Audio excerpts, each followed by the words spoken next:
I'm here at Mandalay Bay on the south end of the Las Vegas Strip, and for many first timers to Vegas, they dream of walking the full length of the Strip all the way to the Strat. But what they don't realise is the 4.5 mile walk in the 100-degree heat can be very strenuous on your body. But I'm going to do that today. I'm going to walk all the way from Mandalay Bay, right behind me, all the way down to the Strat. It's going to take around about 2 hours, depending on traffic and having to cross over the roads. But by the time we get to the Strat, it's going to be about 101 degrees, which is around about 38 degrees Celsius. So it's going to be very, very hot. And if you do try to attempt this, make sure you bring food and supplies, because in this heat, it could kill you. Anyway, let's get going. As we walk along, I will point out some things here and there. Obviously, really important things or things of interest. It's hopefully not going to be too sunny today while I do this. And if you, like I say, if you do attempt to walk the entire strip, just be mindful that it is longer than you think. Like right up there, you can see top of the Eiffel Tower. It doesn't look that far away, but it is. I think that is around about 1.5 miles away from where we are, maybe about a mile, because we can't just walk straight to it, unfortunately. We've got to walk up and down and go across certain places. So, you can see Luxor just here to our left. And Luxor's been here since 1993. And the tower's just behind the Sphinx there. Is it Sphinx? I think it is. They've been there less time. They've only been there about 15 years, I believe. Maybe 20. Around about 20, I think. To the right is a big empty space where Tropicana used to be. Tropicana was imploded not too long ago to make way for a baseball stadium. The Oakland A's are moving here.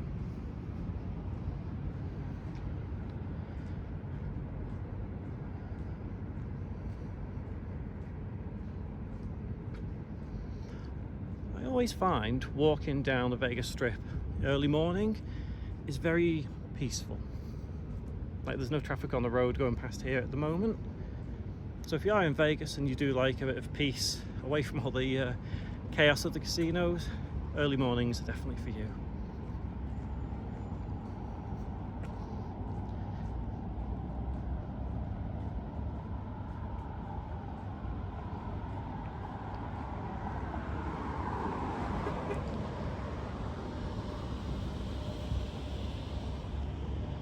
Coming up on our left is Excalibur.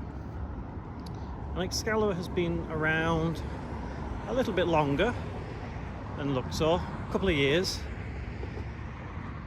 And it is one of the more family-friendly properties on the Las Vegas Strip.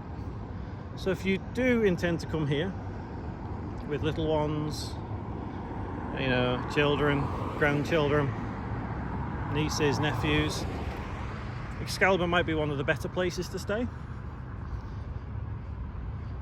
It has plenty of shows in there. It has an arcade as well, a children's arcade. It obviously has a casino. It's not the most luxurious property on the Las Vegas Strip, but it's okay. If you're not expecting luxury, then I think Excalibur might be just fine.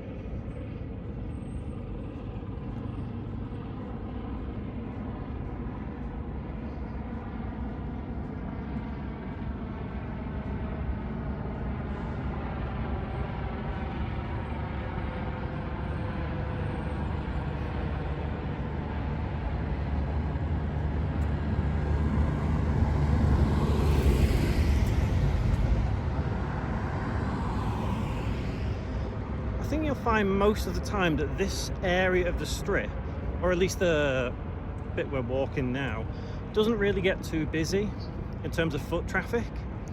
The reason for that is because Excalibur, Luxor and Mandalay Bay are all linked via tunnels, or bridges I should say, which kind of go across from one property to the other. So you'll find a lot of people tend to maybe exit New York, which is just up ahead, walk across a bridge into Excalibur, and then they can basically stay inside all the way down until they get to Mandalay Bay. Obviously you do get the people walking here for exercise, fresh air, or just general sightseeing.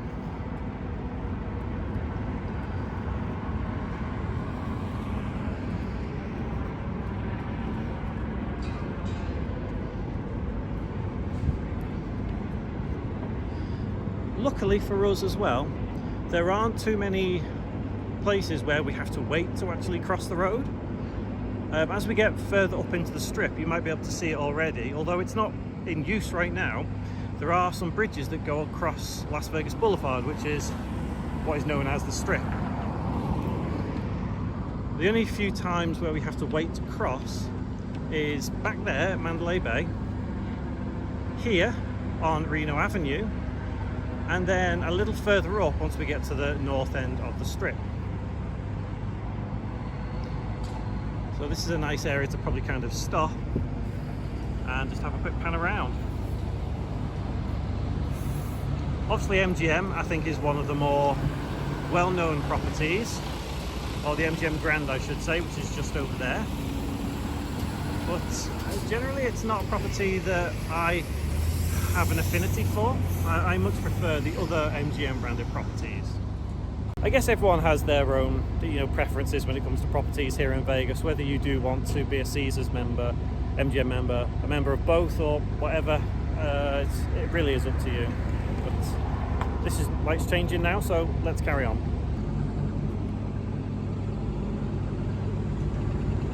Right there is the Deuce.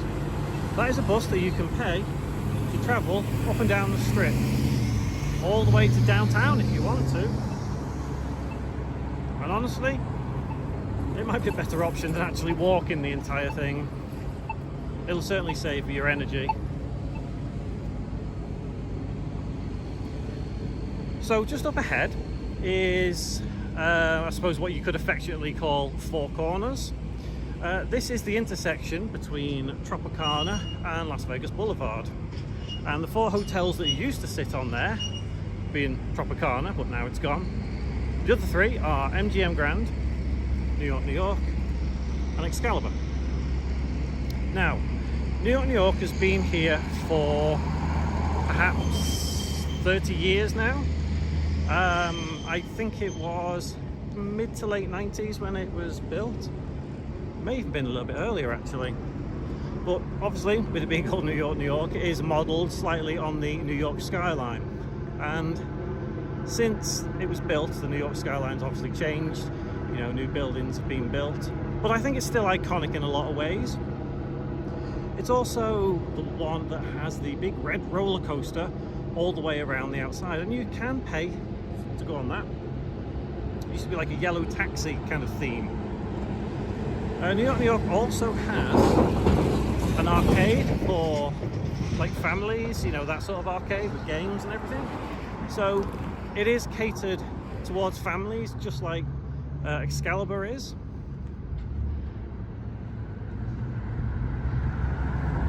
And you can see there as well, there is a tram that goes to Mandalay Bay and Luxor. I'm not sure whether you can see it, but there is a tram line just there, and that does go all the way to Mandalay Bay where we've just come from.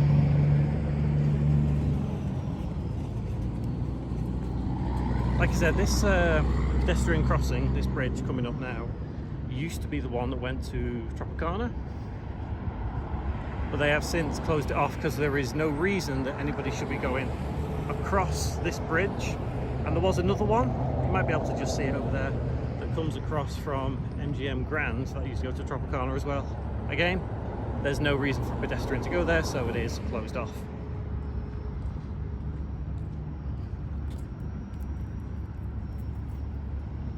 You can just see the trams poking out there. I'm not sure what time they start in the mornings. I thought it was about 7 o'clock, but it might not be.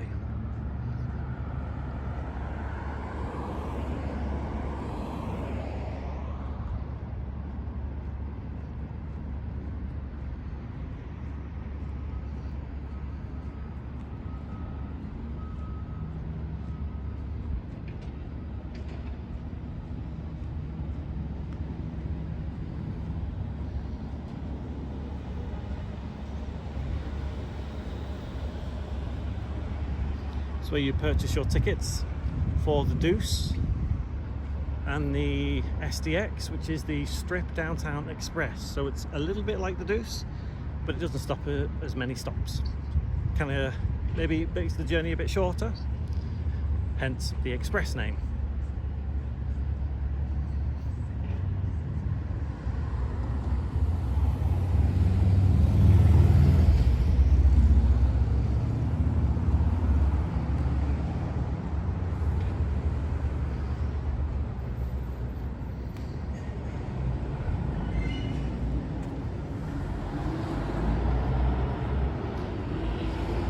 This is the first major intersection of the Strip. There are a couple as we go up, and I think the major ones are ones that have a lot of busy traffic going across. So we've got that, which is Tropicana Avenue, like I mentioned before, intersecting with Las Vegas Boulevard, the Strip.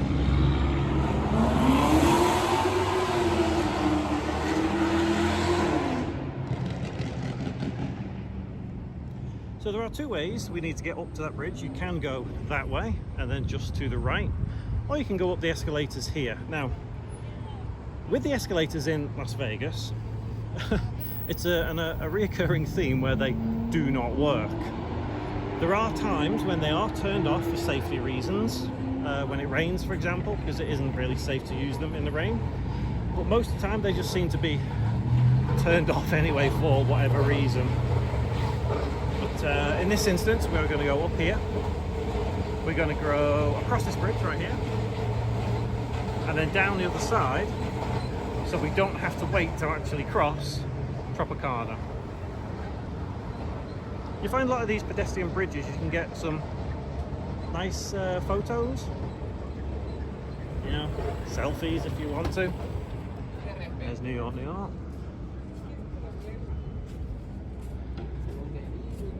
All the way down Tropicana, and over that way, that is just the interstate along there, under that bridge.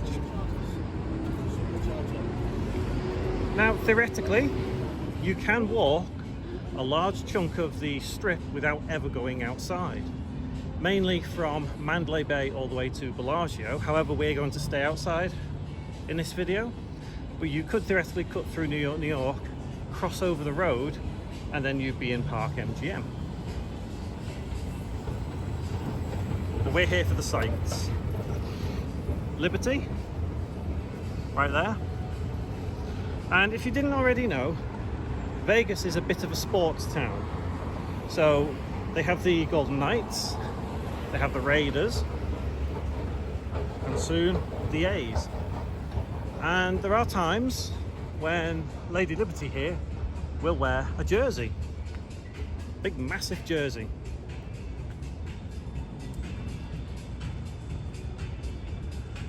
Even the outside area around New York, New York has the theme of New York, which is, you know, it's really clever. Theming in Las Vegas has deteriorated over the last 20 years or so.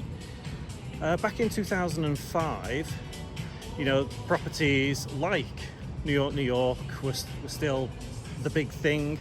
You know, properties like Luxor, you got the themes. But then luxury started to be the theme, you could say. And obviously we ended up with hotels like Aria, Cosmo, Wynn, Encore. And that's fine, you know, because Vegas always evolves and Vegas always changes. And I think a lot of people forget that. Vegas is an ever-changing beast. And there are many people that wish theming will come back, but I say just roll with whatever Vegas throws at you. So, coming out past New York, New York now, we're going to walk a little further down this way. Hershey's World there, some chocolate. Here's one of the many entrances to New York, New York. And a little further up, we've got the Brooklyn Bridge replica. And this is one of them things that has changed over the years as well. Many years ago there used to be like a water feature here as well, but sadly these have been removed over time for whatever reason. Over the other side of the Strip, if you can see it, it's mainly just shops. So Vegas is not all about gambling and drinking. There is shopping to be done as well. And what I like most about New York is it doesn't try to hide the fact that it is cheesy in some ways, because realistically, like I say, theming has long gone in Las Vegas. And places like Luxor, although that's permanently stuck as a pyramid, it can't really change its shape.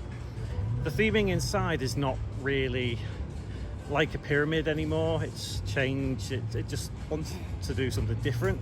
Whereas in New York, inside, they embrace that theming, and they've still got the streets in there that looks like a New York City street, which is really, really cool. So a little further up, you'll be able to see another pedestrian bridge. We're going to be crossing over Las Vegas Boulevard, because if we stay on this side, it becomes a little bit difficult to kind of traverse outside. We have to go through a shopping center and all the way around and do that. Whereas if we cross over here, we can quite easily just walk down the strip a little further.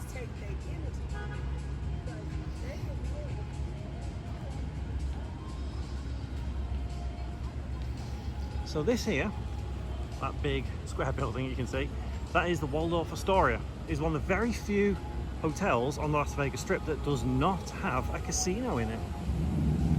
The other one being Vdara. And you might be able to see it there. That is Park MGM. That used to be known as Monte Carlo. Obviously it had a theming related to Monte Carlo. But that's changed quite a lot over the years. That was a bit of a themed hotel, but they did away with the theming and it's just Park MGM now. And in all fairness, I quite like that hotel. It is a smoke-free casino, and I know a lot of people do like that. So we're going to be crossing over straight ahead now, so we can go.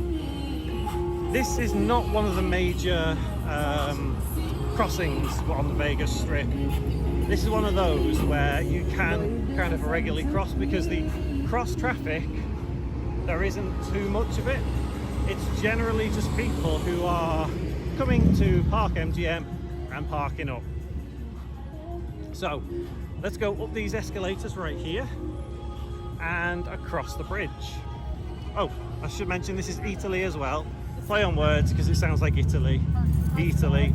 You can get some food right in there, and it's very strange because most casinos on the Vegas Strip like to be the first thing you go into, but that one in Park, nope, you've got to go through the food place before you can get to the casino.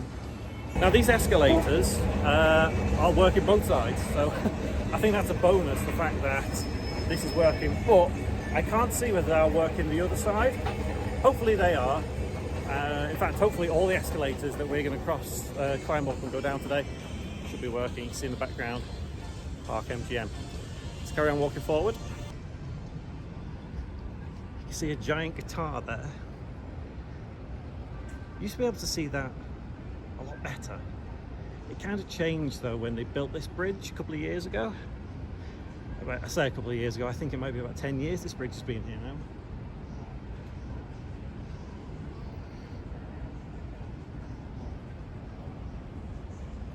Target, Walgreens just there. They are quite expensive on the Vegas Strip. That's to be expected, isn't it?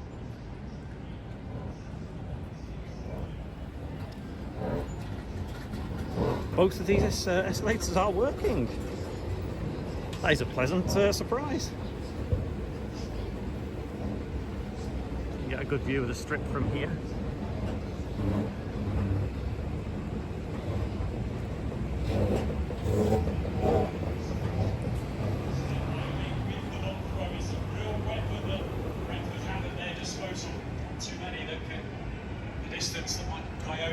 From those throw-ins as Keller steps up towards halfway, sends it up to the edge of the Villa area, header on, and through to Martinez. Just feel that Villa needs to get a break here this afternoon.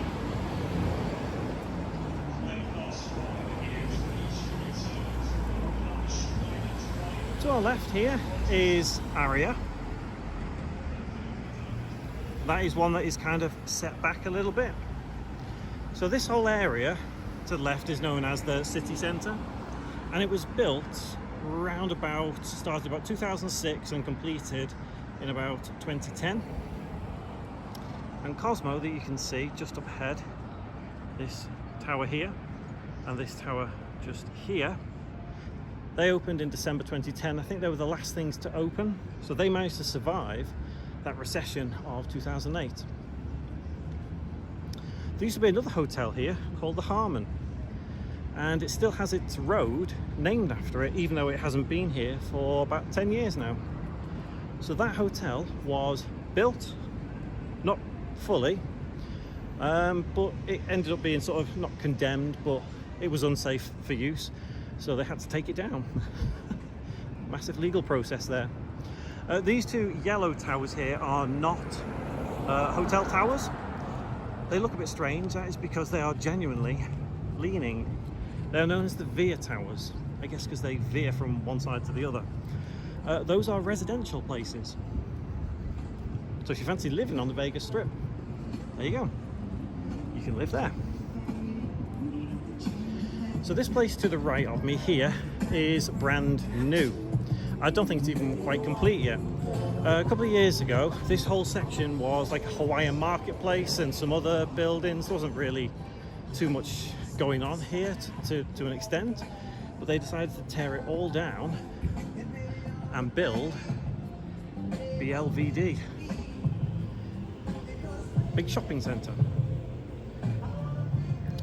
Other shops, that had other places on the strip, they closed them down and moved here. How well this is doing, I couldn't tell you. I do believe there is an In-N-Out burger coming here at some point later on in 2025. Might be early 2026, I'm not 100% sure. I haven't seen much about it lately.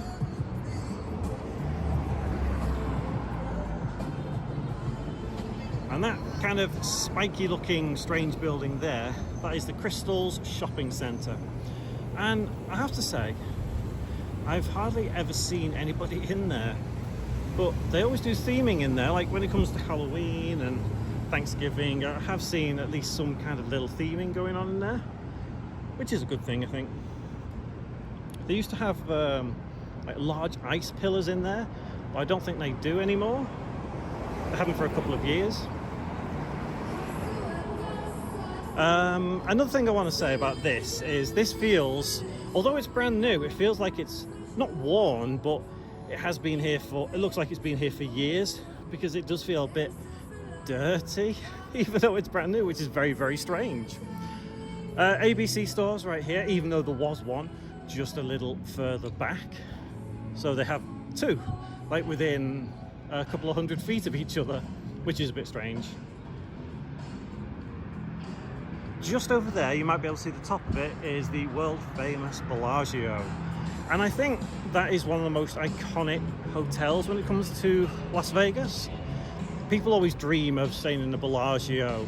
It's been there since 1998, and before there was a hotel known as the Dunes.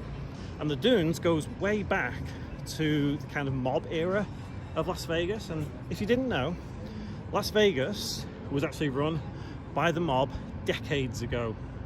There is still some remnants of that lying around the Vegas Strip. Properties like Flamingo, they are one of the oldest properties on the Strip, and they just go way back. So if you're into history when it comes to Las Vegas, have a look at how the mob used to run the city. Here is a big, massive parking lot, and to quote they've paved paradise and put up a parking lot. There was going to be a big hotel here, but I think that ended up being cancelled. Maybe because the owner of this land decided, instead of building a hotel, I could make more money by putting up a parking lot, because no doubt people will want to park there, and no doubt he'll make some money from it. So this here is another major intersection of the Las Vegas Strip. This is Harmon, and like I said earlier, this is the road that the hotel was, or rather the hotel was built and then a road was named after it. They tend to do that in Vegas. But the hotel's been gone for 10 years, but it's still called Harmon. Everyone's just accepted it's called Harmon now. So, as we go up here, this is, I think, the only time we're going to go inside on this entire walk. Because I don't think at the moment that we can continue outside. You used to be able to, but then they started some construction work here that you might be able to see. And obviously we can't. How rude of him. I was talking then. So obviously we can't go any further outside. So if we go through here, there's a couple of shops. There's a Panda Express. There's, well, you can see there what is in this general area. Got Subway, Taco Bell, McDonald's. They are just downstairs.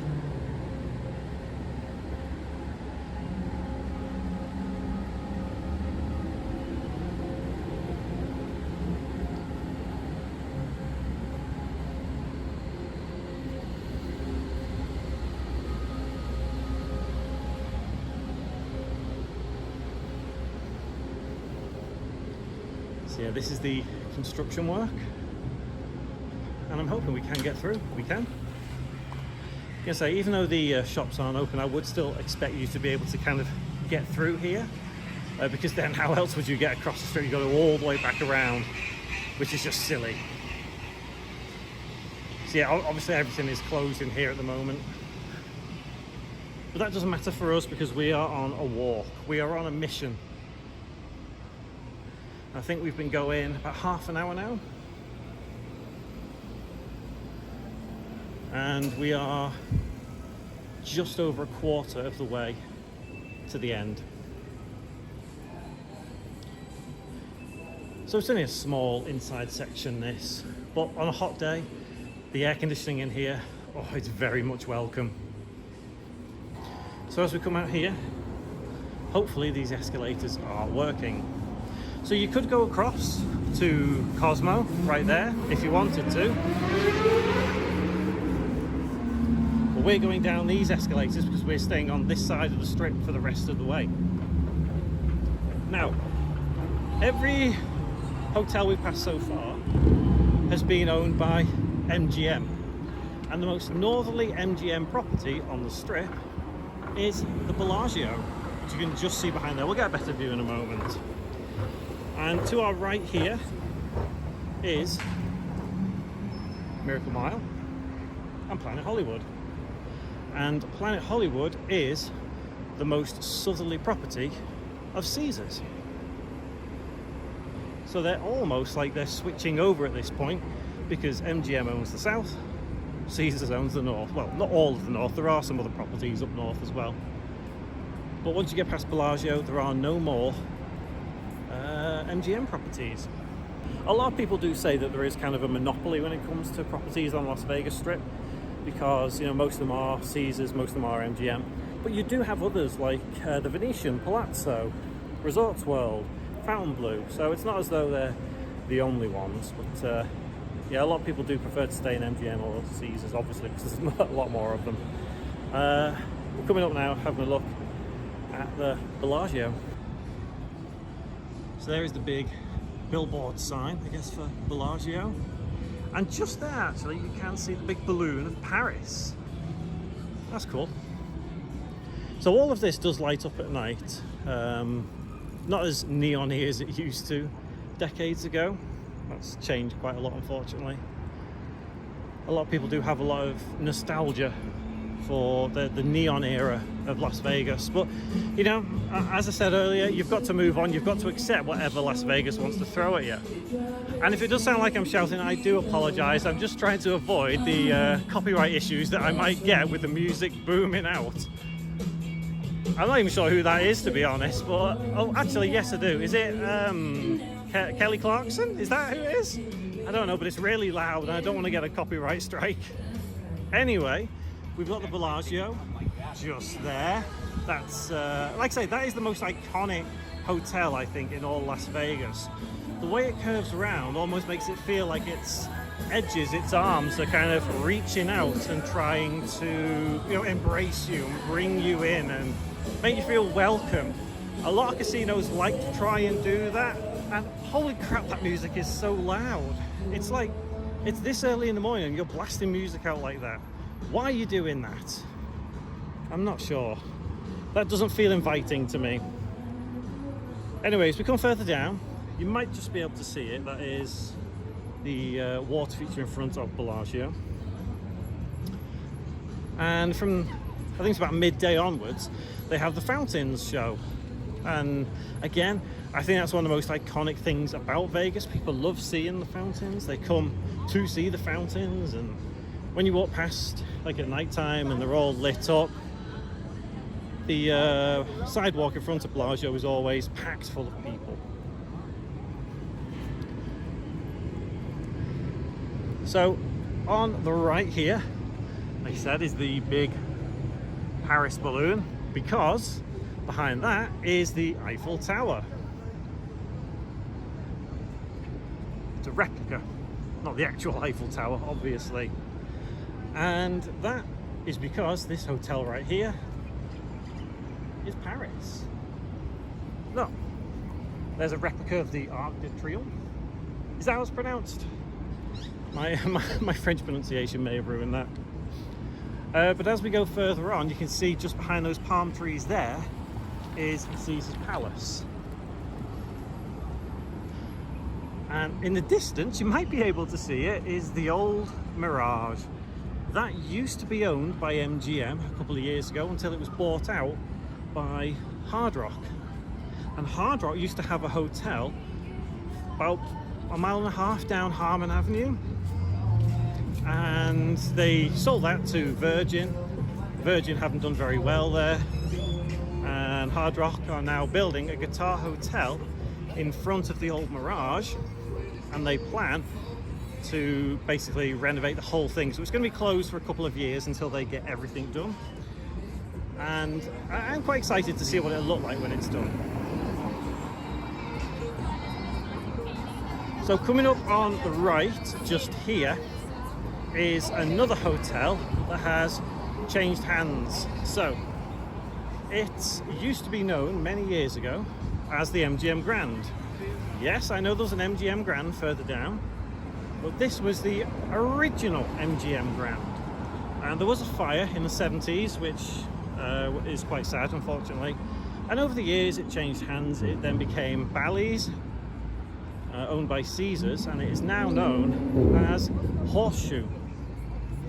And they did a bit of renovation, and one of the towers on it, which we can't quite see just yet, they decided that instead of it being part of Horseshoe, they were going to move it across, not literally move it, but they're going to incorporate it into Paris.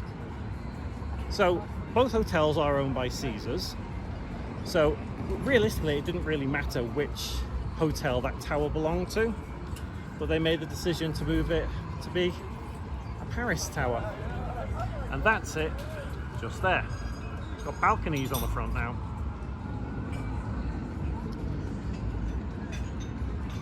This right here is a CVS, and this has only been here about 8 years, maybe 10 years, so it's fairly new in terms of Las Vegas. And there is a bridge coming up, but we're not going to be using that one. You can go up those escalators if they were working, which they're not, and go straight into Bellagio just there. And if you go in there, that's literally the entrance to Bellagio, that whole thing. And I think a lot of people that come to Vegas do seem to forget how big these buildings are. They are like mini cities in some cases. There is Horseshoe.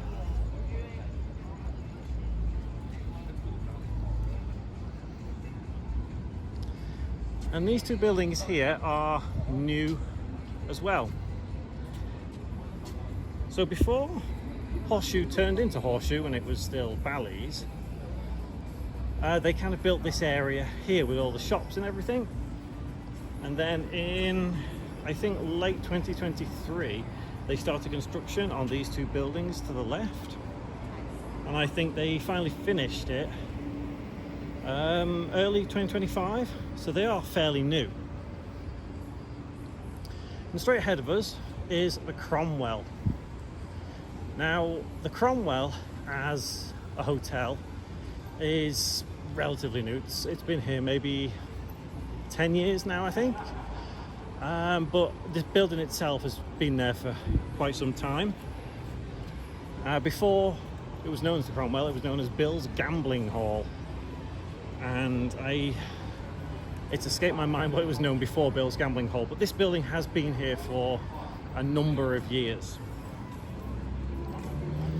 So we're going to go to the right now, and we're going to go upwards and across another bridge. And this is another one of those areas of the Strip which is a major intersection. So you've got Flamingo and Las Vegas Boulevard intersecting right here. About 4 or 5 hours, I'm gonna go home by the time. So we've come across the first escalators that are not working for us. But that's okay. They're not working both sides. So everyone's got to use the steps. This is what it is. You just got to get used to it.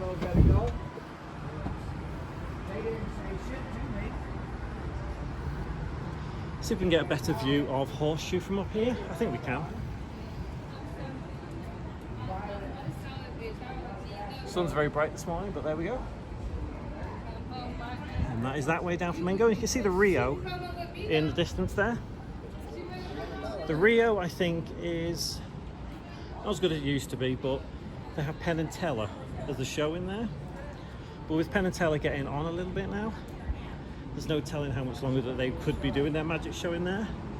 And if you do ever get the chance, though, you probably should see Penn and Teller. I've seen them a few times, and I do like them. So let's go down these stairs. I'll be honest, I'm starting to get very warm now.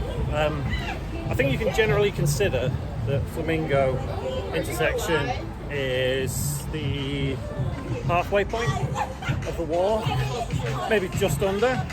So that music's really loud again, so I'll try to not get a copyright strike. So we are roughly halfway now. I think we've been going just under an hour. So what we're going to do is we're going to carry on walking on this side of the Strip, and we'll keep going all the way to Strat. Let's keep walking. Oh, that music is so loud. I can't believe how loud this music is.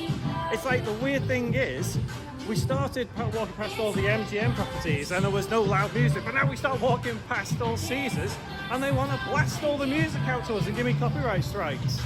So, fun fact about Caesars, I do not like Caesars properties. I am much more of an MGM kind of person. So if that was really loud on the video, I do apologize. It was shaky, it was me trying to hurry up and get past. Don't get me wrong, it's great that there's stuff going on in Vegas, but I don't think there's any need for how loud they want to play the music like that at this time of the morning. Like, there's no need for it. Like, what is the reason that they've decided to do that? I don't know. Anyway, here we just see the bottom of it. This is the Flamingo. This is one of those properties, like I mentioned earlier, that is an ex-mob casino. And they say that the reason it's called Flamingo is because of mobster Bugsy Siegel and his girlfriend. You say she had flamingo legs. So the story goes like that. Whether it is true or not, I don't know. There's Mr. Las Vegas himself, Wayne Newton. And the Flamingo also has a show, Piff the Magic Dragon. And a bit of history on him. He is from the United Kingdom, and he appeared on a Penn and Teller show called Penn and Teller Fool Us. You may have seen it. It's quite popular. And he performed his magic trick. And I can't remember if he did fool Penn and Teller or not, but it turns out that Penn and Teller actually liked him quite a lot, and they worked with him to get him his own show here at the Flamingo. And again, that's about 10 years ago. And you may have noticed a theme of what I'm saying here. Everything's about 10 years ago, and I genuinely feel that 10 years ago is when Vegas changed and became a different type of Las Vegas, for many, many different reasons. And people like him shouldn't really be doing that. So if they ever offer you anything, don't take them. They're not real monks. Gordon Ramsay's burger is new here. And over there you can see Caesar's Palace. Now Caesar's Palace started off as a fairly small property. It's one of the older ones again, but it's expanded over the years.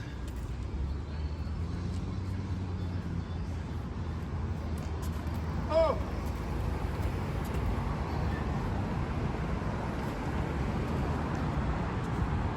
Just over there you can see the Forum Shops, and you might be able to see it on the video. Below it says Caesar's Palace, and yes, the Forum Shops right there, they do connect all the way around here to Caesar's Palace. And it comes back to that fact I said earlier, that, you know, these buildings, they feel like mini cities, because they genuinely are. There's so much going on inside them that they do feel like mini cities. Here we have the Link Promenade. Again, it's been here about 10 years.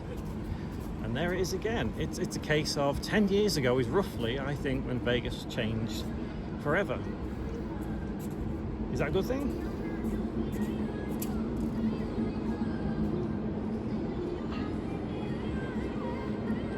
So down at the bottom of there, you can get a zip line, or get off the zip line, because it goes from there. But there's also the high roller wheel, big, massive observation wheel.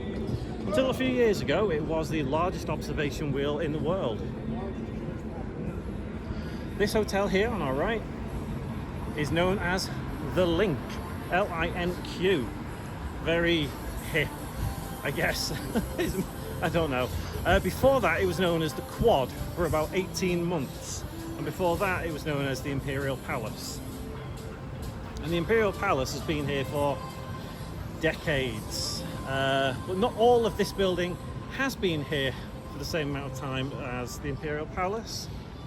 Obviously, in about 2012, it was still the Imperial Palace, and Caesars were going through a transition phase to turn it into the Quad. Obviously, the Quad failed as a brand, and they quickly rebranded to the Link. And I'm not sure if you can see it there, but there's the logo for it. And if I'm honest, it's hard for me to imagine seeing the Imperial Palace here now. First time I came to Vegas, it was the Imperial Palace, and it's just evolved so much over the years.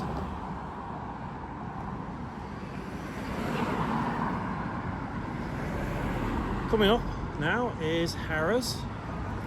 And this used to have a bit of a theme going on, like a Mardi Gras kind of theme, a riverboat kind of theme. The building even looked like one of those big riverboats at one point, but that theme was removed about 10 years ago again. And it is sad, because it feels like in some ways that they were ashamed of their kind of theming, which is really sad. But maybe they were just ahead of the curve, I don't know. But yeah, there you go. This is where the Link comes out. So you could get in on Link Promenade, walk all the way through, come out here for a couple of yards, and then into Harrah's, just there. This carnival court tends to have live music. So you'll see bands performing there. And we're going to go to our left now, down this way. It's getting quite hot now as well. Even though the sun isn't out, you can feel the heat. And to be fair, it's not the hottest it's ever been in Vegas, so I suppose that's a plus for us.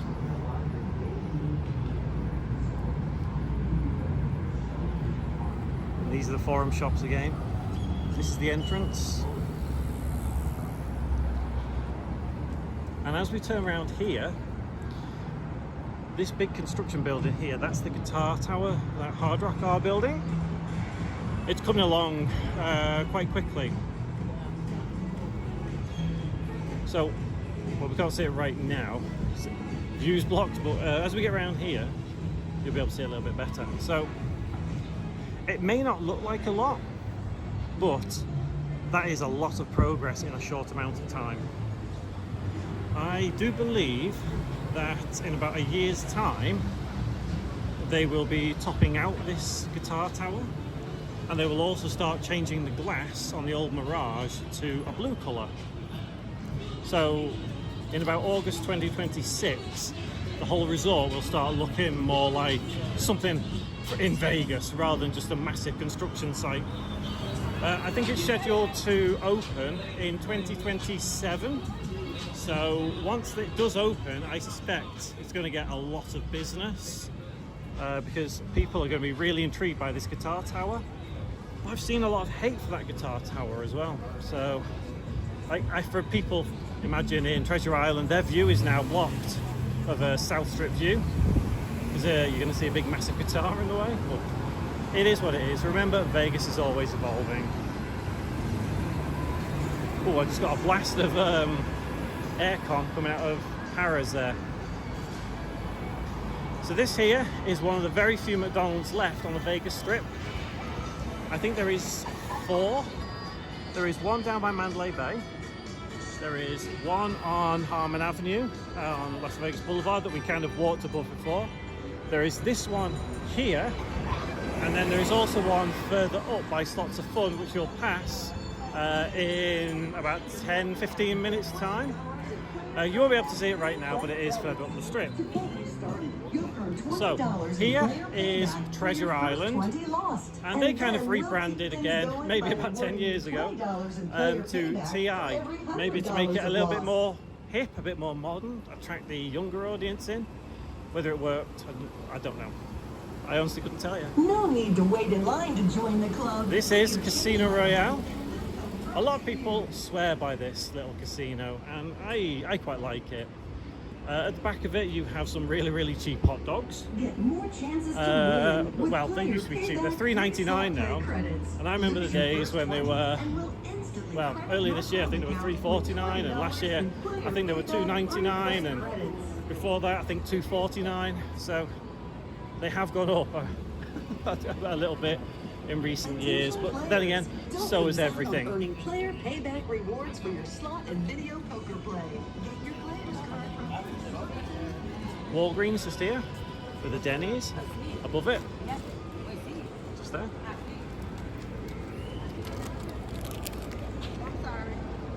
And you can see one of the newer hotels now in the distance. That is Resorts World.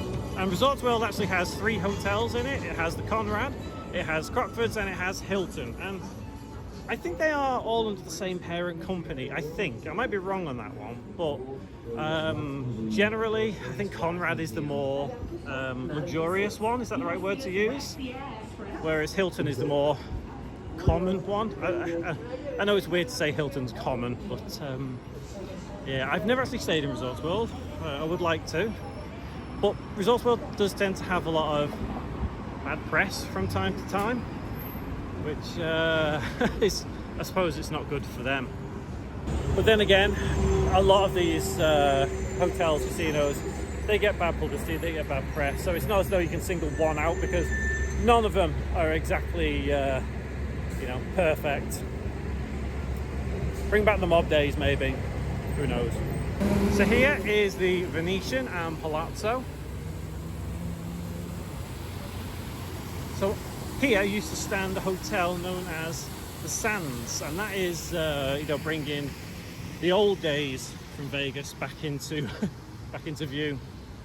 But the Venetian and Palazzo Resort, I think, it might be the biggest on the Vegas Strip. They must have the most hotel rooms.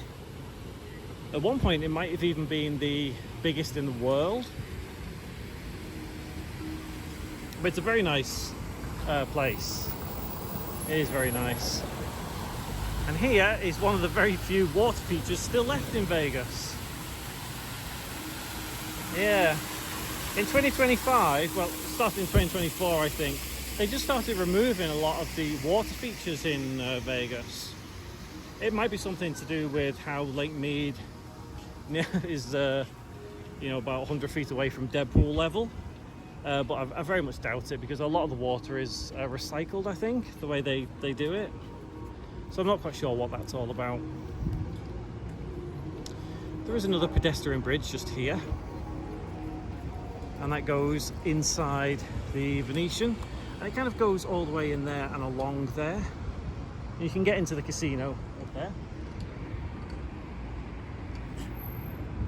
And here in front of Treasure Island, there used to be a pirate ship, and it would have like a pirate show and all that kind of stuff.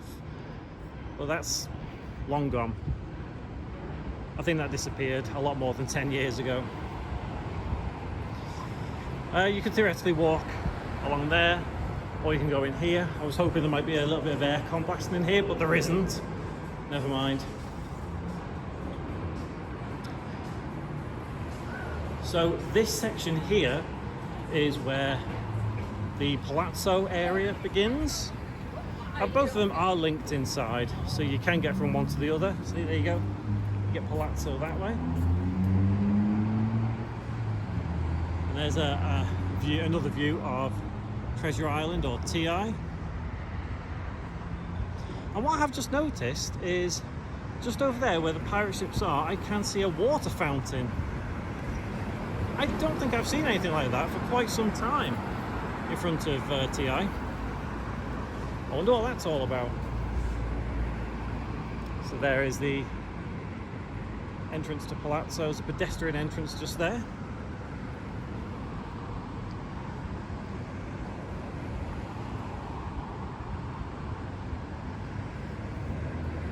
Coming up on the left is also the Fashion Show Mall. And you can tell that by the big flying saucer disc thing. Like, I'm not quite sure what it is or what it's meant to be.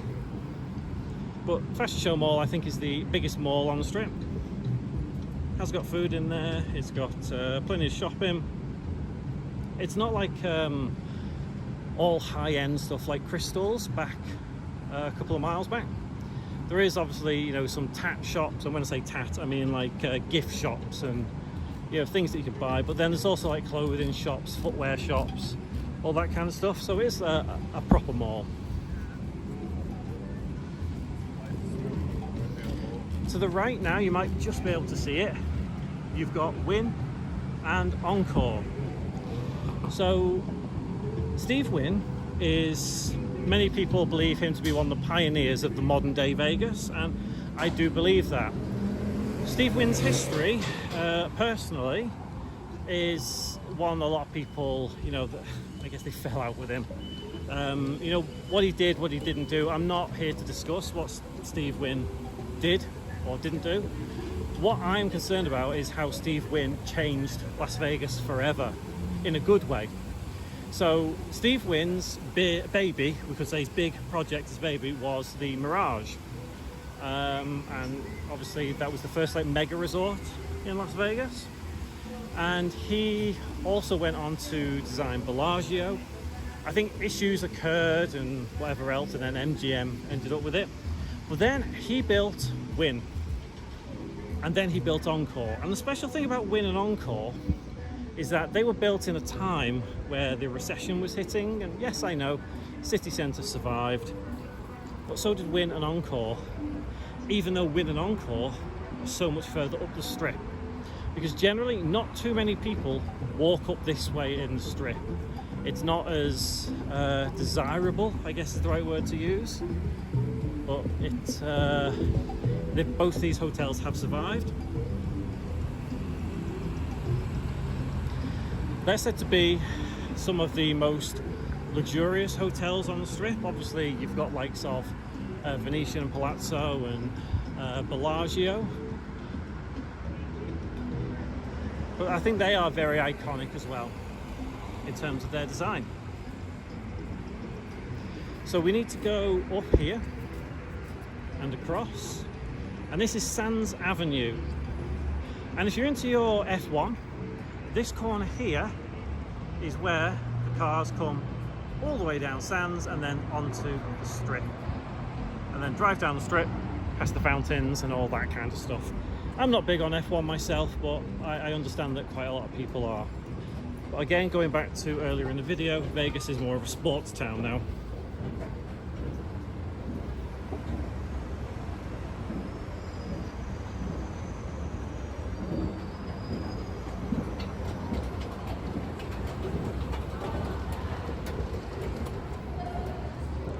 As we cross this bridge, to the right, we should be able to see the Sphere.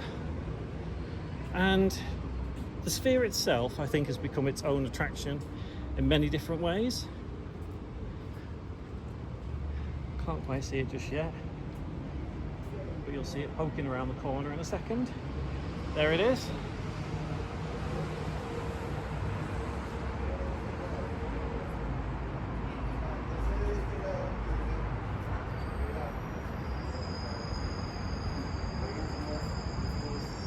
So you get a lot of shows going on in there, and apparently, I've not been in myself, but apparently it is incredible.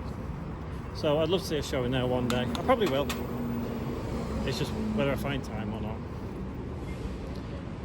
So we have some escalators here. Luckily they are working for us, but not downward. And it is very hot now. It's one of those days where if the sun was out, it would be absolutely blistering. You know, it's still fairly early in the morning now, but it's hot. So we're going to continue our walk this way. That is looking down Sands Avenue. And again, that bridge goes over the interstate.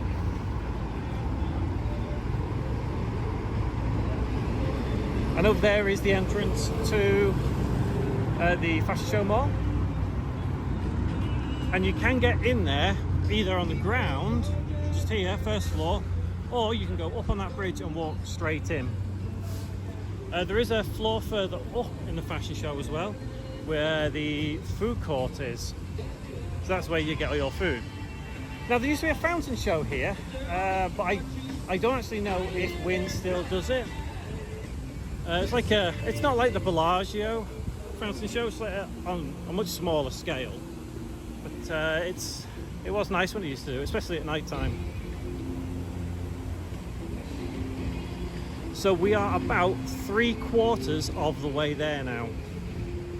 You can see our end goal in sight, the Strat, and I think as we get past here, this is where it becomes a bit like very dead. Not a lot of people come up this end, which is a bit sad really, because years ago we used to have hotels up here. The Riviera used to be here, and that was torn down, guess it, 10 years ago. Yep, I remember the Riviera. Unfortunately, that site now is just a big parking lot. Again, they've paid paradise and put up a parking lot. But I mean, since Fountain Blue opened, which we can't quite see yet, but if we come this way we might be able to see it. So a bit of history on Fountain Blue, which is this big blue building up ahead. That started construction about 20 years ago, so I think around about 2004, 2005, 2006. They topped it out, completed it, but then the recession hit and it just went under. They had problems and that was it. Fountain Blue just couldn't build it anymore. They sold it to an investor called Carl Icahn. Is that how you pronounce his name? Carl Icahn? I can't quite remember. But he bought it for something like $150 million. And then he sold it to another developer for, I think, $650 million. Something about that, round about those sort of figures. And then at that point when it was sold, it was to be named the Drew after the developer's son passed away. It was dedicated to him. They started working on it, but then it went under again. And long story short, Fountain Blue ended up getting it back. I'm not entirely sure, what happened legally or whatever, but then it opened as Fountain Blue. So after being sat there for about 15 years, empty, dead, let's press the button to cross. It finally opened, and I don't know how well it did or how well it is going to be doing, but it's yeah, it's a nice property inside. It is a shame though that a lot of the hotels up this end of the strip aren't as busy as they could be or should be. But you know, if they just develop more, it might be a better place up the north end of the strip. These lights are changing now, so let's cross.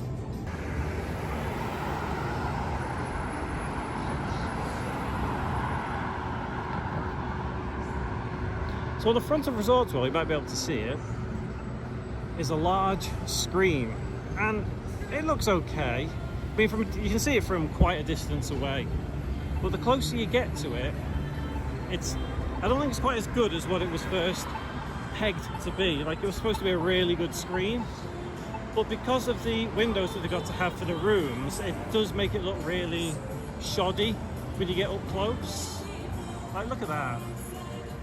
It might look okay on the video, but when you actually see it in person, it's not that great. But I guess what else could they have done?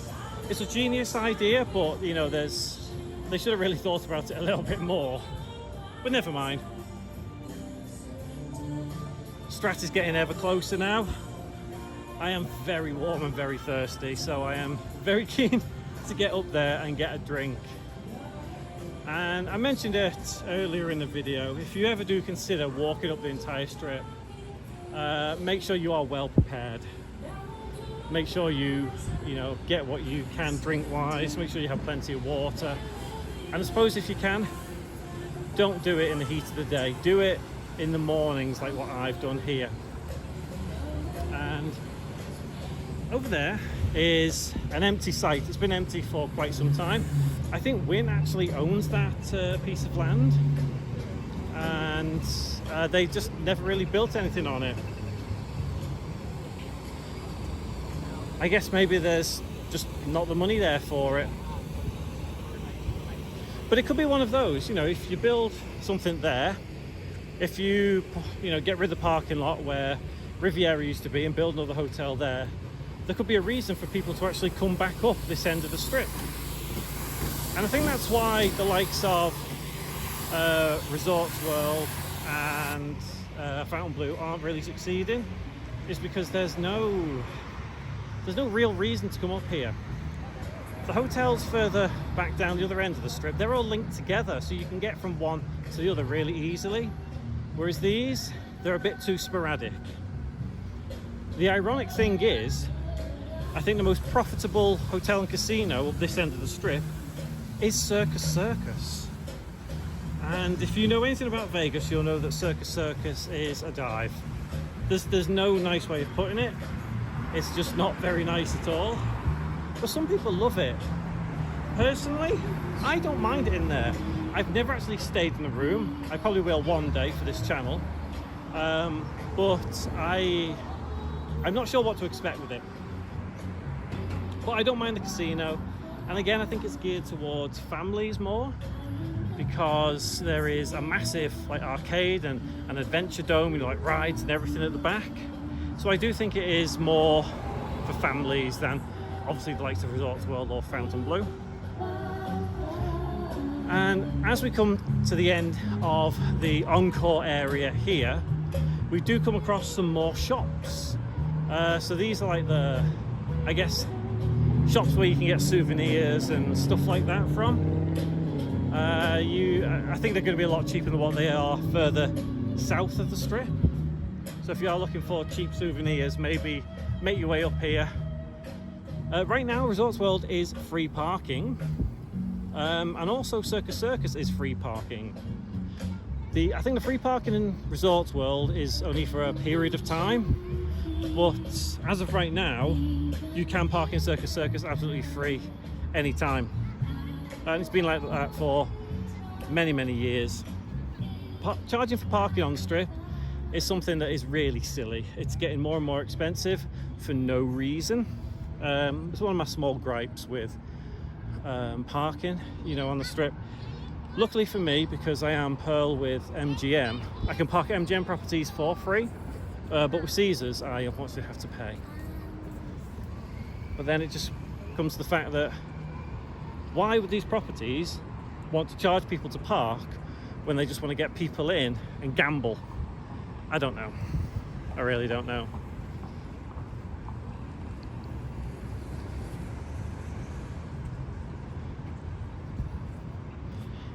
So this is another intersection across Las Vegas Boulevard, but I don't think it's really a main crossing,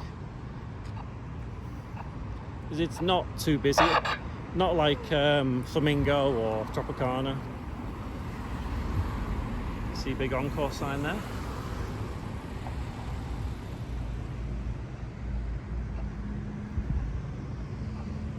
Let's get a nice pan around. And let's cross. That was handy. We've been quite lucky on this walk in terms of crossing over the roads. We've not really had to wait too long at most of them. The one I've had to wait at the longest was way back Mandalay Bay.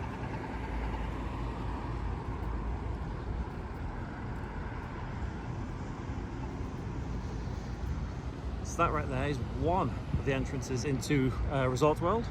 The other one is just a little further round the back. So here's those shops I was talking about a couple of minutes ago. There's some there. And then there's some more just past this marquee here.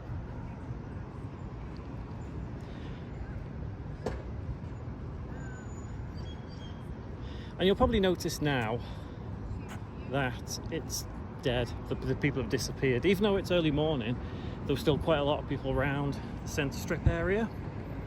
And this bit, there's just not too many people at all. Again, that's why you find the north end of the strip is empty. You might be able to see the Circus tent thing there, whatever it's called. Is that called a marquee as well? Yeah, is it? I think. And then you can see the tower, or one of the towers of Circus just there.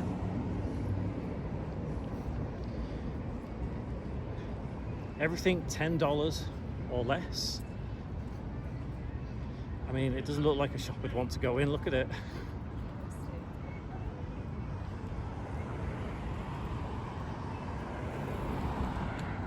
Fat Tuesday over there. Meet Joe's Tacos. Who doesn't love a taco? It was nice, but it was humid.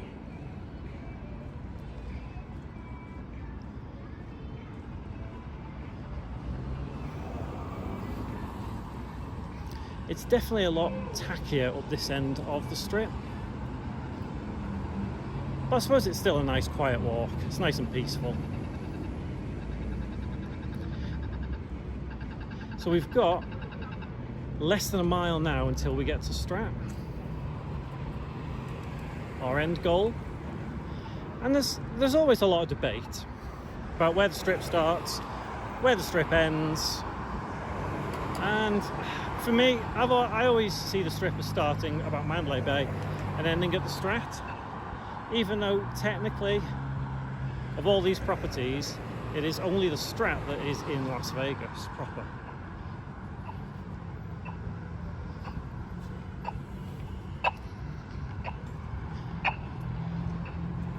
So Las Vegas generally starts somewhere after Sahara Avenue, technically, because this is Clark County that we're in now, but you know, it's splitting hairs, isn't it, at this point? People see it as Las Vegas. It's like London in the UK.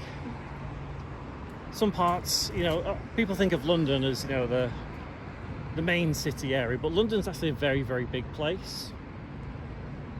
Same with Clark County, same with Las Vegas. What does it matter? I come here for a reason. And the reason is I love this place. 7-Eleven there. Ross, dress for less.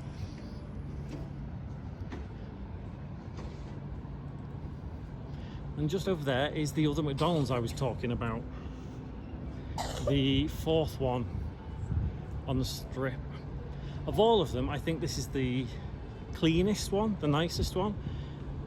So I would imagine that a lot of families that come to Circus take the kids to McDonald's for breakfast or whatever. Unfortunately, McDonald's as a company is just not as good as it used to be, but this video isn't about McDonald's, it's about Vegas. So this, just after here, is, yeah, there it is. So there's the parking lot. This is roughly where the Riviera used to be. And the Riviera was one of those old school properties from a long time ago. It had the glitz, glamour, neon. That's all gone now. Behind it you can see the convention center. And there is the big sign of Fontainebleau.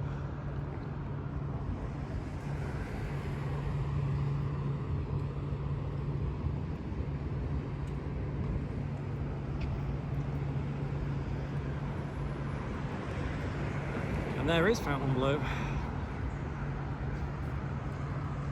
The funny thing is, a couple of years ago, I think when Fontainebleau was actually being made, on the front of it, it did have like F and B, but they removed it, and now it's just a big blue monstrosity. It's like, I don't get it. I don't get why they did that, because that was kind of cool to have, you know, FB on the front. Anyway, let's carry on. There's a better view of Circus. Again, it looks small, you know, in comparison to something like Resorts World or Fontainebleau, but actually it's quite a large property. I think recently they also found a theatre in there that had been hidden away for a long time. And I think it's the case with somewhere like the Link as well. There's floors on the Link which aren't used and haven't been touched since it was the Imperial Palace all them years ago. And it just makes you wonder, how many of these properties have areas that people have forgotten about and haven't visited for years? Secret hidden rooms, passages. I bet there's loads in some of these properties. There's lots of fun. That's been there quite some time as well. And it's funny because it's usually quite dead in there, but it still survives, it's still going. They change it around, they switch it up, and it's still there. Now, although you can't see it at the moment, there is another hotel between Fontainebleau and the Strat, and that is Sahara. Now, it's not technically the original Sahara, but it also kind of is. So let's talk about the history of Sahara. So that was opened decades ago. It's one of the older hotels in Vegas, and in around about 2011, a couple of years after the recession, it closed up and it lay empty, dormant for a number of years until someone decided, yep, okay, we're actually going to have it and we're going to call it the SLS. And for a number of years, it was known as the SLS. They kind of made it a bit more upscale, a bit more modern. You know, they improved it. But then it ended up being sold to the same owner as the Grand Sierra in Reno. And he now owns this property, and he renamed it back to Sahara. I think at one point he wanted to actually name it as Grand Sahara. But I don't know what happened with that one, and it obviously is just called Sahara now. So it is technically the same building to an extent, but it's not the same Sahara, if that makes sense. So coming up on the right as well is the entrance to Fontainebleau. And I think they've gone for some kind of like maybe art installation. You might be able to see the entrance just over there. But the art, I guess, is the car. It generally does amaze me how Fontainebleau is actually open now, because for many years, people like me who visited Vegas a lot, we always just saw it as a derelict building. But then to finally go in it when it opened, it was really good. Honestly, it was really good, but it's not a property I actually like. Anyway, lights are changing, let's cross. So these buildings around here are residential buildings again. There is this one, this big blue one next to Fontainebleau. That's a residential place. But there is also a Hilton just behind there. And I think that is the third hotel on the strip that does not have a casino. Obviously we passed the others before. And there's Circus Circus. And here is that weird car as the art installation. And this general area is much cleaner, much more well presented than the areas we've just kind of been through on the strip. I'd say because Fontainebleau is a much more upper class kind of establishment, that I suppose they do want to keep it a bit more presentable. And obviously, I mean, look at the flowers, this is very nice. They do some good upkeep here. Oh, that Strat is getting so close now. And I think this just kind of shows that something looks close, but it actually isn't, because we're still not reaching that tower. So there's still quite a bit to go. And it is very humid now. It's very hot. It isn't cool. You can definitely tell that the heat has increased in the last hour or so that we've been walking. And yeah, this is why I say bring supplies, bring water. I'm going to get a drink as soon as I get to Strat. But I'm used to this sort of stuff. My body can tolerate these sort of things, whereas the average tourist might not be able to. So we're walking past the back of Fontainebleau now, and just up ahead is the area where, if you're getting a taxi, you'll be dropped off. So it's like at the back of Fontainebleau, even though we saw the front. But you got to remember, with some of these properties, they have the lobbies at the back of the hotel, just because it makes it easier, so as people can come into the casino from the front, all that kind of stuff. So nearly there now, and as we get to the end of this walkway here, you will actually get a better view of the Sahara. And again, I just hope I don't get a copyright strike with the music that is blasting out of these trees. Hopefully I won't, but if I do, well, I'll have to blur the audio out a little bit. So as we come up to Sahara, like I say, you'll see it, but there's also some areas here which could theoretically be developed on. I have seen plans for a hotel to be built just behind Fontainebleau, like just behind this section here. Whether that will go ahead or not is anybody's guess. I genuinely don't think it will, but it would be nice to see. Because when it comes to Vegas, plans always go in for these things. Plans always get made, developments and all that. But then they never go ahead, or they get scrapped and just change altogether. So I think this is probably going to be one of those where it will never be built. Maybe one day it'll turn into something, who knows. Oh, the wind's picking up a little bit here. But the problem is, the wind is warm. It's very warm. Wait. Let's do exactly what it says, and we will wait to cross. So from here, it's not going to take us too much longer to get up to the Strat. The only major thing we've got to get past is Sahara. We've got to cross over that, and that might take a little bit of time, but generally, we're pretty much there now. Lights will be changed in a second, so let's go. Yeah, the wind is definitely picking up now, and I worry that it's gonna you're not really going to be able to hear me, so I might shut up now.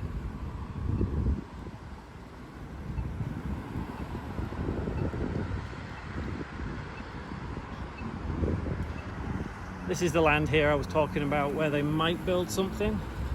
I doubt we'll be able to have a look over the fence. Hang on, let's see if we can. No, I can't get my arm up high enough.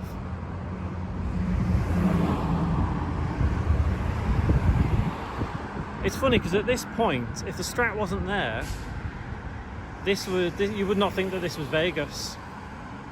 You would not think that this is the Vegas Strip. I think this is the boring part as well. Walking from Fontainebleau to Sahara is just boring because there's nothing here. A couple of things that side, like say the Hilton, some residential buildings, but it's nothing special really.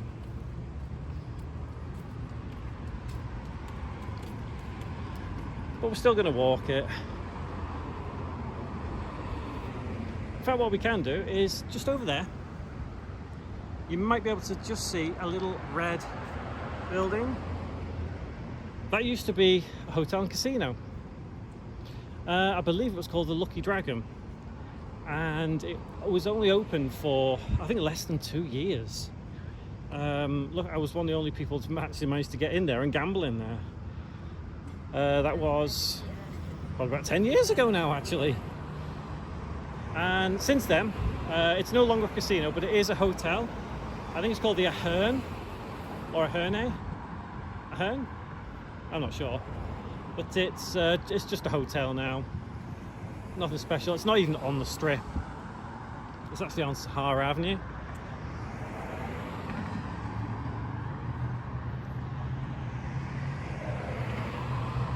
But again, that just comes down to Vegas changing a lot. It evolves, becomes something different all the time.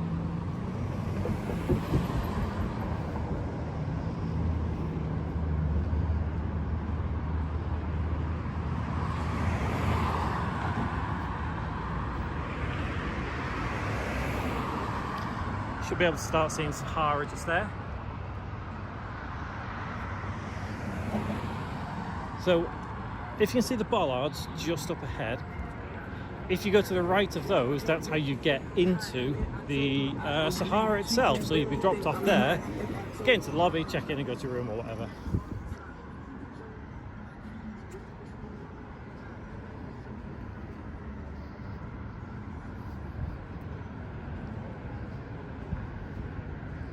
We're getting very close to the Strat now.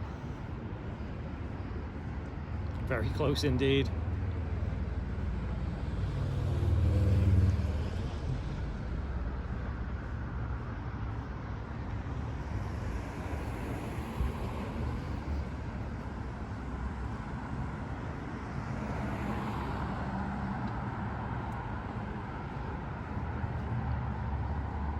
You can just see up there on the left, that is the world's largest gift shop, allegedly. I actually don't know whether they can live up to that name. I don't know, but it is pretty big inside. Again, it's one of those shops that is just full of things, souvenirs, all that kind of stuff. A gift shop, if you will. It is quite large. Maybe it is the biggest. I'm not sure how I could verify that. Anyway, here we are at Sahara. I've never stayed at Sahara, but I would like to one day. I've seen videos and pictures of the rooms and stuff, and it does look very nice, genuinely. And the casino itself, they've actually renovated it in the last couple of years, and it's quite nice in there. It's quite nice. This entrance though is a little bit different. Well, it's quite a lot different from its original Sahara days and the SLS days, and I think it looks quite nice. Obviously there was a theme to Sahara back in the day, and that theming has kind of gone now, unfortunately, but it doesn't matter. It's still a nice place. There used to be like a roller coaster sort of ride as well, just at the front here on the Strip, but 10 years ago not 10 years ago, it's actually much longer than that, because I don't know whether it actually closed at the same time as the original Sahara in 2011 or whether it was before that, but it's been quite some time that the roller coaster thing hasn't been here. I kind of think it closed with the hotel. So this area again is a little bit more, kept up. It's, the upkeep is not too bad. It's not as nice as the frontage of Fontainebleau, but at least Sahara are doing something to kind of keep this place looking nice, presentable, which is okay.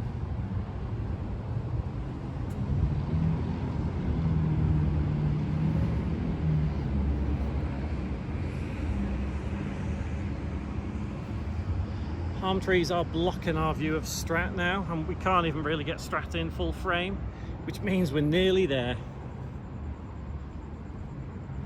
I think this has taken us, how long? About an hour and a half? So like I mentioned earlier, if you're walking at a decent pace, to walk the entire strip will usually take around 90 minutes to 2 hours, as long as you don't stop. But if you do stop at every casino along the way, you're probably not going to make the entire strip in 24 hours. Because trying to get into some of these casinos is like a maze, and then coming out, and yeah. But that's the adventure of Vegas, isn't it?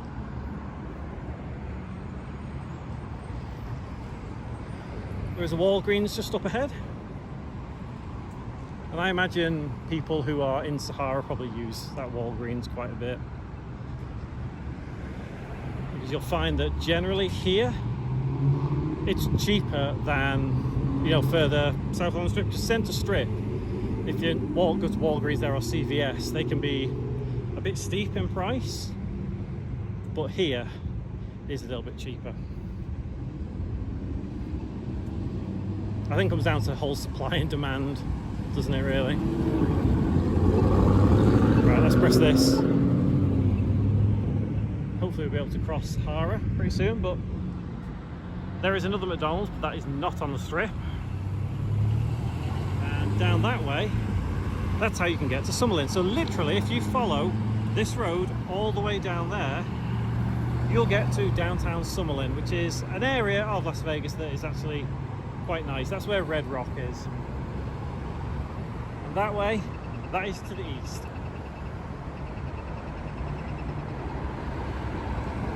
Strat. Don't really see it, but it's quite nice. That was a loud truck.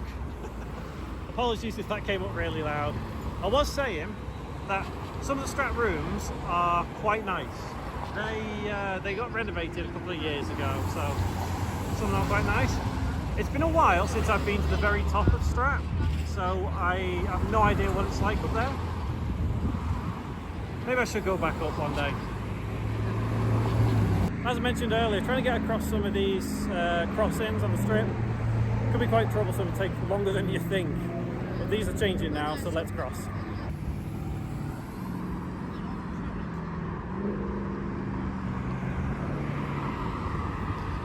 So this is the last major crossing before we get to Strat, because we can literally see it now. We are literally there.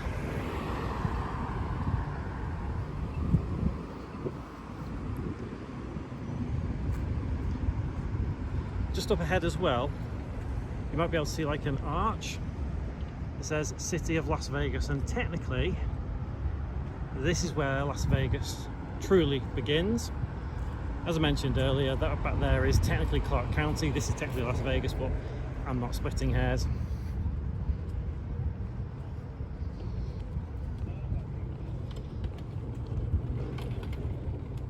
It's gone very quiet now, hasn't it? So just to the left here, like just down here, is an area known as Naked City. And I think that is probably infamous in a lot of different ways. And the tale is, it's called Naked City because this is where the showgirls of the olden days used to live. And they used to sunbathe and whatever naked, and that's got the term Naked City. I don't think that is the case. I think that is just an old tale. That's where it comes from. And it is said that you shouldn't really wander around Naked City after dark. Apparently it's quite a bad neighborhood. I've never been to after dark, so I can't verify that. But it's probably not somewhere I would go. I think for most tourists, there's no reason to go to Naked City. Like, the furthest you'll come up here is to the Strat. And if you really, really want to, you could carry on walking up and get all the way to downtown.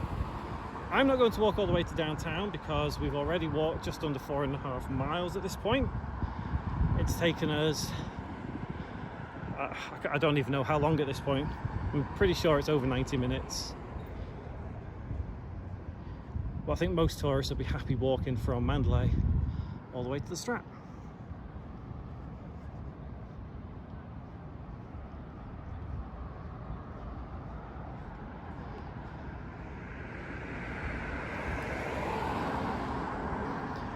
There's some wedding chapels coming up now as well, so if you do fancy getting married in Vegas, if you didn't want to get married at somewhere like Mandalay Bay, you know, in one of the fancier places, you could come to one of these little chapels and get married by Elvis, because it's Vegas, so why not? Aztec Inn Casino, I think, has been closed for quite some time.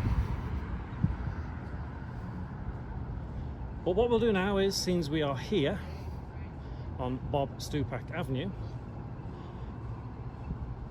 we'll cross back over the strip to Strat, and then we'll say goodbye. Actually, that kind of looks quite nice down there, doesn't it? All things considering.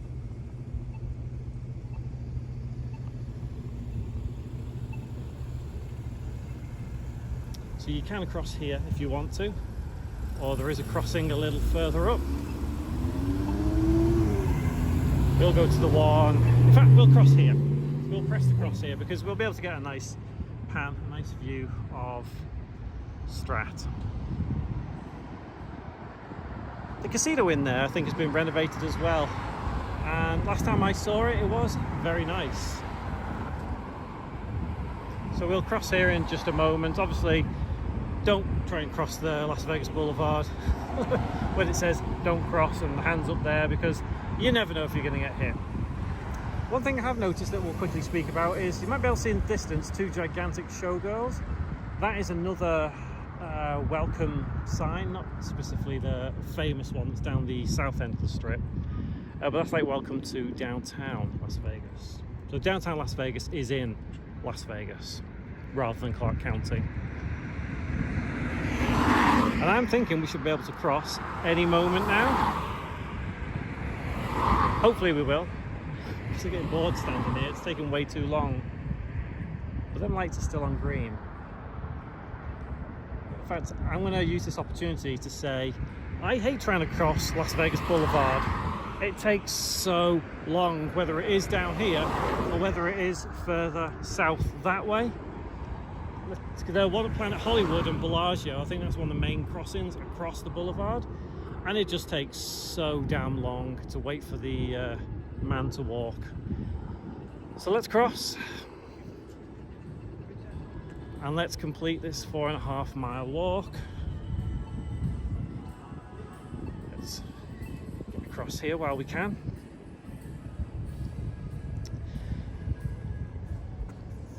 And once we step on here, we've walked all the way from Mandalay Bay to the Strat. And I challenge anyone to do that and make it here when it is 101 degrees. Wow. Oh, here's the Strat. So thank you for walking with me all this way. There'll be some videos on the screen now if you wouldn't mind clicking them, watching some more videos. A little subscribe button just down below if you want to watch any more of my videos. I do travel stuff like this all the time. You know, there is some Vegas content. I also do a Vegas vlog channel if you fancy watching that. Give this video a like if you enjoyed it, and hopefully we'll see you in one of my next videos. And until then, thank you very much for watching and take care.